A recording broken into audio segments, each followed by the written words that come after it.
Selamat pagi Bapak Ibu Saudara semua. Semoga kita semua dalam keadaan sehat. Pada pagi hari ini kita akan merenungkan tentang sebuah tema, yaitu kebahagiaan di tengah perubahan hidup. Setiap perubahan ada kalanya dapat membawa suasana yang tidak enak dalam kehidupan kita. Dalam kondisi wabah seperti ini, orang yang punya pekerjaan dapat kehilangan pekerjaan. Yang biasanya kita bisa makan dengan banyak pilihan, kini makan dengan sedikit pilihan. Ada saatnya orang bisa berlibur, kini tidak bisa berlibur. Dan itu semua bisa membawa ketidakbahagiaan dalam kehidupan kita, hal yang tidak menyenangkan. Berbicara mengenai perubahan hidup, juga pernah dialami oleh orang Israel. Ketika orang Israel baru keluar dari Mesir, dan mereka tiba di sebuah padang gurun Sin. Di padang gurun Sin, mereka merasa lapar. Mereka bersungut-sungut kepada Tuhan. Dan mereka marah kepada Musa. Mereka mencoba membandingkan keadaan hidup pada waktu mereka ada di Mesir dengan keadaan di padang gurun Sin ini. Mereka marah kepada Musa. Oleh karena itu, di tengah situasi seperti itu, firman Tuhan disampaikan kepada Musa dan kepada orang Israel di dalam Keluaran pasal 16 ayat 4 dan 5. Dalam Keluaran pasal 16 ayat 4 dan 5 demikian. Lalu berfirmanlah Tuhan kepada Musa, sesungguhnya aku akan menurunkan dari langit hujan roti bagimu. Maka bangsa itu akan keluar dan memungut tiap-tiap hari sebanyak yang perlu untuk sehari, supaya mereka kucoba apakah mereka hidup menurut hukumku atau tidak. Pada hari yang ke-6, apabila mereka memasak yang dibawa mereka pulang, maka yang dibawa itu akan terdapat 2 kali lipat banyaknya dari apa yang dipungut mereka sehari-hari. 2 bagian di dalam ayat ini mau berbicara juga mengenai kebahagiaan. Ketika orang Israel keluar dari Mesir, Tuhan tetap pelihara. Tuhan pun rindu untuk tetap menyayangi, mengasihi, dan menghadirkan kebahagiaan di tengah perjalanan orang Israel itu.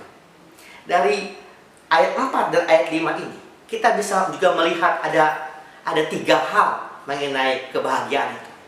Kebahagiaan itu diciptakan, dikreasikan. Kebahagiaan itu dihadirkan dengan penuh kesadaran. Dan yang ketiga, direncanakan, by design.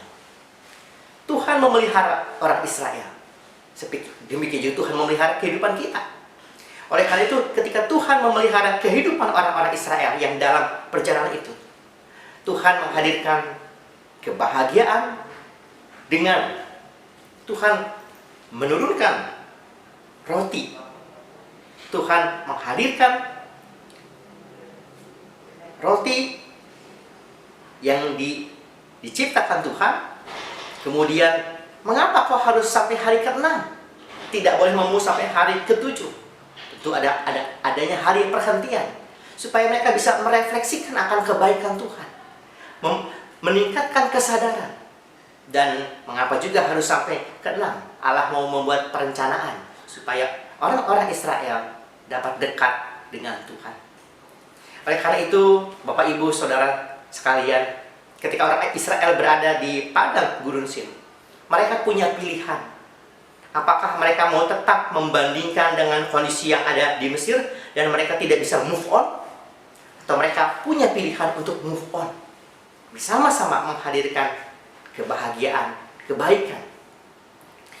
Bapak Ibu yang dikasihi Tuhan, di tengah suasana wabah seperti ini, kalau kita tidak bisa mengubah dunia yang begitu besar, ubahlah lingkungan di sekitar kita.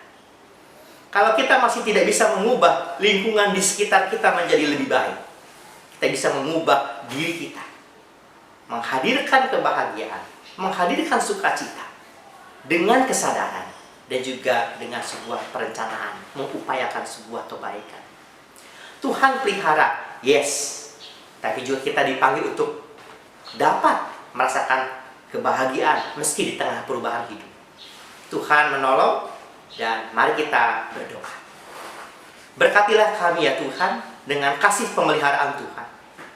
Tuhan yang senantiasa memelihara hidup kami, Tapi Tuhan juga meminta diri kami bersedia untuk dibimbing dan mau untuk menghadirkan kebahagiaan, menghadirkan sukacita dalam sebuah kesadaran dan upaya yang dapat kami lakukan untuk menghadirkan kebahagiaan.